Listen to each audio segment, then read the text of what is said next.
நாம் அனைவரும் அழகான காட்டுக்குள் செல்லலாமா? வாருங்கள். இந்த அழகான காடை எங்கேயும் பார்த்திருக்க மாட்டீங்க. வாங்க போலாம். அழகான காட்டுக்குள்ளார சிங்கம் தலைவனா இருந்துச்சு. அந்த சிங்கம் எல்லாரையும் பாதுகாப்பா பார்த்துக்குச்சு. அதோட நேம் சிம்பா.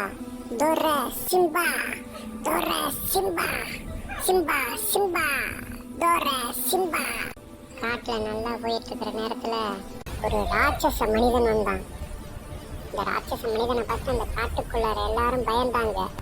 அந்த ராட்சசன் மனிதன் நேம் வந்து ஹல்கு. பல்கா இருந்தான் ரொம்ப.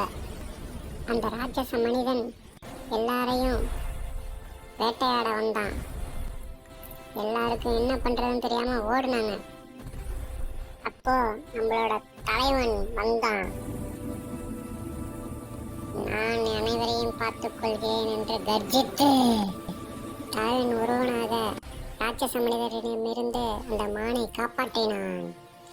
அது ஓட ஆரம்பித்தது. பின்தொடர்ந்து வந்தான் ஹல்கு.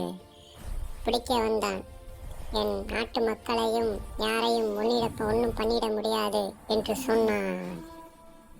அதை கேட்ட ராட்சச மனிதன் சிறிது நேரம் அவனிடம் அன்பாக இருந்தான். சிம்பா சொல்வதை சிறிது நேரம் கேட்டான்.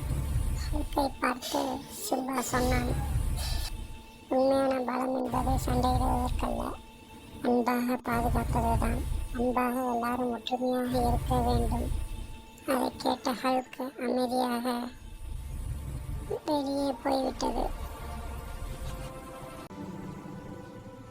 உண்மையான பலம் என்பது சண்டையிடுவது அல்ல, அன்பாக பாதுகாப்பதுதான். எல்லோரும் அன்பாகவும் ஒற்றுமையாகவும் இருக்க வேண்டும் என்ற பாடத்தை இந்த சம்பவம் நமக்கு